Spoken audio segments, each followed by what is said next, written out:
కోటపుకొండలో మంత్రులు ఆనం రామనారాయణ రెడ్డి, గొట్టిపాటి రవి, ఎమ్మెల్యేలు చదలవాడ, జీవి ప్రత్తిపాటి, జూలకంటి, దర్శి ఇన్ఛార్జ్ గొట్టిపాటి లక్ష్మి తదితరులు పర్యటించి త్రికోటేశ్వర స్వామిని దర్శించుకున్నారు.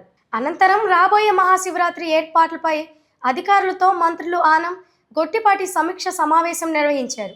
తిరునాళ్లకు వచ్చే భక్తులకు ఎలాంటి ఇబ్బందులు కలగకుండా ఏర్పాట్లు చేయాలని అధికారులకు మంత్రులు ఆనం, గొట్టిపాటి ఆదేశాలు జారీ చేశారు. మంత్రి ఆనం రామనారాయణ రెడ్డి మాట్లాడుతూ, కూటమి ప్రభుత్వ హయాంలోని ఏ పండుగ అయినా సామాన్య భక్తులకే పెద్దపీట వేస్తున్నామన్నారు.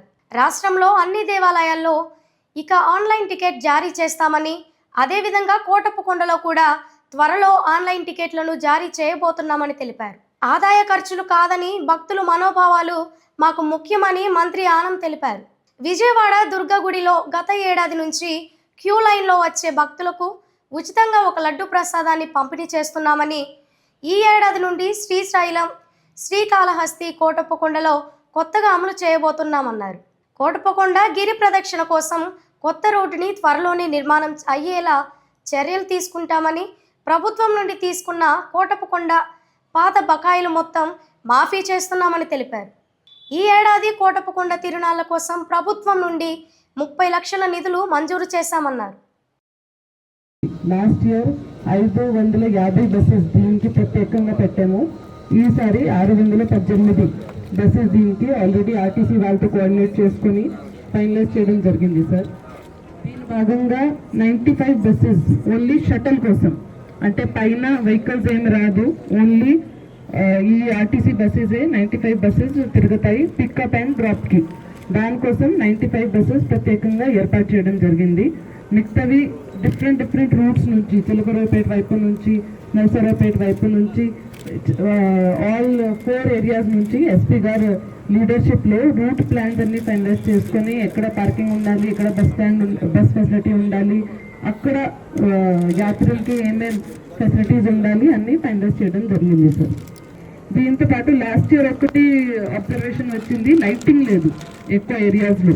సో ఈసారి ప్రత్యేకంగా ఆర్ఎన్బి ఎలక్ట్రికల్ వాళ్ళతో ఎస్టిమేట్ కూడా చేంజ్ చేసి 20 లక్షల వర్క్స్ కూడా చేయడం జరుగుతుంది. ఒక్కరోజు ముందు అండ్ ఆ రోజు రాత్రి కూడా చాలా ఎక్కువ మంది కింద ఉంటారు, పైన కాకుండా కింద ఉంటారు. కాబట్టి ఎలక్ట్రిసిటీ కనెక్షన్ అన్ని చోట్ల ఉండాలి, ఏమి ఇన్సిడెంట్ జరగకుండా ఉండాలి. కాబట్టి అది ఈసారి ప్రత్యేకంగా చేస్తున్నాం సార్. సో ఈసారి as per endowments department guidelines, honourable CM గారు ఇచ్చిన గైడ్లైన్స్ ప్రకారం ఆల్ టెంపుల్స్లో టికెటింగ్ ఉండాలి, ఆన్లైన్ టికెటింగ్ ఉండాలి. కాబట్టి ఈసారి కమిషనర్ గారు ఇన్స్ట్రక్షన్స్ ప్రకారం ఈఓకి కూడా చెప్పడం జరిగింది. 10th నుంచి ఆన్లైన్ టికెటింగ్ ఓపెన్ చేసి ఆర్లీ స్లాట్స్ కూడా పెట్టి, అంటే అందరూ ఒకేసారి రాకుండా ప్యాసేజ్లో కంట్రోల్ చేయలేకపోయాము లాస్ట్ టైం. సో ఈసారి అందరూ ఒకేసారి రాకుండా టైమింగ్ స్లాట్ పెట్టుకొని ఎవరికి ఏ స్లాట్లో ఎన్ని టికెట్స్ ఇవ్వాలి, అది 10th నుంచి 14th వరకు వీళ్ళు ఓపెన్ చేస్తారు. డైలీ 1500 కనీసం ఓపెన్ చేస్తారు. ఇప్పుడే ఈ మీటింగ్ ముందు చెప్పడం జరిగింది సార్. ప్రభలన్నీ కూడా వస్తుంటాయి కాబట్టి హై టెన్షన్ లైన్స్ ఉన్నాయి. పొద్దున కూడా మేము ఇక్కడ రాకముందు డిపార్ట్మెంట్ వాళ్ళతో మాట్లాడాము, తప్పకుండా వాటిని ఏ విధంగా చేయాలి, ఆ ప్రభలు మూమెంట్ ఉన్నప్పుడు ఎక్కడెక్కడ ఆపాలనేది ఒకసారి టేకప్ చేసుకొని జాగ్రత్త పడతాము.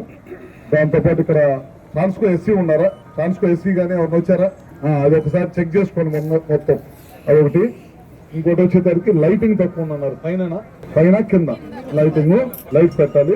ఓకే, సిపిటిఎస్ అని నేను ఒకసారి మన సిఎండి గారిని కూడా ఈ 2 రోజులు ఒకసారి వచ్చి విజిట్ చేయమని చెప్తాను. తప్పకుండా కొద్దిగా బాగా లైటింగ్ కానీ అవన్నీ కూడా చాలా జాగ్రత్త చూడండి, కంప్లైంట్ రాకూడదు. ఇంకోటి మెయిన్ ఏంటంటే ప్రికాషన్స్, ఎలక్ట్రికల్ యాక్సిడెంట్స్ జరగకుండా చూసుకోవాల్సిన బాధ్యత ఉంది. త్రికోటేశ్వర స్వామి ఉత్సవాలని వైభవంగా మహాశివరాత్రి పర్వదినాన చేయడానికి ప్రభుత్వం తీసుకునే నిర్ణయాలని సమీక్షించి ఏమైనా అవసరాలున్నా, ఇంకా కొన్ని ఎక్కువగా ఏర్పాట్లు చేయాల్సి ఉన్న అధికారులతో సమీక్షించడానికే ఈరోజు ప్రత్యేకంగా సమయం కేటాయించుకొని ఇక్కడికి రావడం జరిగింది.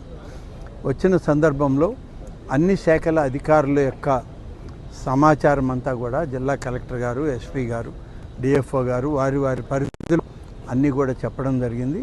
రేపటి మహాశివరాత్రి ఉత్సవాలన్నీ ఈ ప్రాంతానికి సంబంధించినటువంటి ఈ ప్రాంత జిల్లా కలెక్టర్ గారు ఆమె పర్యవేక్షణలో మిగతా అధికార యంత్రాంగం అంతా కూడా పనిచేయాలని చెప్పి నిర్ణయం తీసుకొని చెప్పడం జరిగింది. డిస్ట్రిక్ట్ మ్యాజిస్ట్రేట్గా ఆమె అన్ని బాధ్యతలు ఉన్నాయి. అందరూ ఇవాళ చెప్పినటువంటి కార్యక్రమాలను అందరూ పూర్తి చేసుకొని 12వ తారీఖు అంతా అన్ని ఏర్పాట్లు పూర్తి కావాలి, ఇంక్లూడింగ్ ఎండోమెంట్ డిపార్ట్మెంట్ వర్క్స్ కూడా. దీనికి కావాల్సినవన్నీ చేయమని చెప్పాం. త్రాగునీరు కానీ, శానిటేషన్ విషయంలో కానీ, క్యూ లైన్లలో ఉన్నటువంటి భక్తులకి మజ్జిగ, అలాగే పాలు, బిస్కెట్లు, మహిళలకి, పిల్లలకి, పసిబిడ్డలకి కూడా కావాల్సినటువంటి సౌకర్యవంతంగా వాళ్ళకి ఇవ్వాలని చెప్పాం. ఎక్కువసేపు క్యూ లైన్లలో భక్తులు నిలబడకుండా వెంటనే వచ్చిన వెంటనే వాళ్ళకి దర్శనం జరిగేటట్లు చేయమని కూడా ఆదేశాలు ఇవ్వడం జరిగింది. ఏదేమైనా ఇవాళ చంద్రబాబు నాయుడు గారి నాయకత్వంలో ఉన్న ఈ కూటమి ప్రభుత్వంలో మా నిర్ణయం ఒకటే, దేవాలయాల్లో జరిగే ప్రతి కార్యక్రమం, ప్రతి పూజ, ప్రతి కైంకర్యం సామాన్య భక్తులకే పెద్దపీట వేయాలి. అలాగే స్టేట్ ఫెస్టివల్ కింద అన్ని ఆలయాలకు కూడా మేము ఎండోమెంట్ డిపార్ట్మెంట్ తరఫున కొంత నిధిని ఇస్తాము. ఆ నిధి వచ్చేటువంటి రాబడిలో వాళ్ళకి ఎక్స్పెండిచర్ పోను మిగులు లేకపోతే ఆడిటెడ్ రిపోర్టు ప్రకారం వాళ్ళకి డబ్బు ఇవ్వాలి. కానీ ఇది ఒక ప్రత్యేకమైనటువంటి పరిస్థితి. మహాశివరాత్రి అనేటువంటిది ఒక్కరోజే జరుగుతుంది. ఎంత ఆదాయం, ఎంత ఎక్స్పెండిచర్ అనేది పక్కన పెడితే ఆ కేటగిరీలో ఇచ్చేటువంటి డబ్బు 30 లక్షల రూపాయలు ఈ ఆలయానికి ముందుగానే చెక్ పంపిస్తామని చెప్పి మినిస్టర్ గారికి, ఎమ్మెల్యే గారికి, కలెక్టర్ గారికి కూడా చెప్పడం జరిగింది.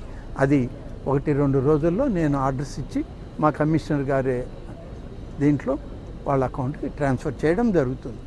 అన్నదానం చేసేటువంటి భక్తులు వాళ్ళు ఇచ్చేటువంటి డబ్బు ఫిక్స్డ్ డిపాజిట్లో వేస్తున్నాం. ఫిక్స్డ్ డిపాజిట్లో వచ్చేటువంటి ఇంట్రెస్ట్తోనే అన్నదాన కార్యక్రమం పెద్ద ఎత్తున జరుగుతూ ఉంది. ఇక్కడ వచ్చేటువంటి ఆదాయాన్ని కూడా ఎఫ్డీలు వేస్తున్నారు. అట్లా వేసినటువంటి మొత్తమే దాదాపు 11 నుంచి 12 కోట్ల రూపాయలు ఇవాళ దేవాదాయ శాఖ ఈ యొక్క కోటేశ్వర స్వామి ఆలయం అకౌంట్లో డబ్బు ఉంది. కాబట్టి అన్ని కార్యక్రమాలు సజావుగా సాగుతాయి. ప్రసాదాల వితరణలు ఒక రోజు పూర్తిగా క్యూ లైన్లో వచ్చే భక్తులకి ఒక లడ్డూ ప్రసాదం ఉచితంగా దేవాలయం తరఫున ఇవ్వడం జరుగుతుంది. ఇది గతంలో ఇచ్చేటువంటి ఆనవాయితీ లేదు. పోయిన సంవత్సరం ఈ ప్రభుత్వం వచ్చాకనే శ్రీశైలంలో, ఇక్కడ కాళహస్తిలో అన్నింటిలో మొదలుపెట్టి ఈ ఉచిత లడ్డు ప్రసాదం ఇవ్వడం, కనకదుర్గమ్మ గుడిలో ఇట్లా మొదలుపెట్టింది కనకదుర్గమ్మ గుడి. తర్వాత ఒకటొకటికి అన్నీ ఇస్తూ వచ్చాం. గడిచిన సంవత్సరం కూడా చెప్పాం, ఈ సంవత్సరం కూడా ఆ విధంగా ఇవ్వడం జరుగుతుంది.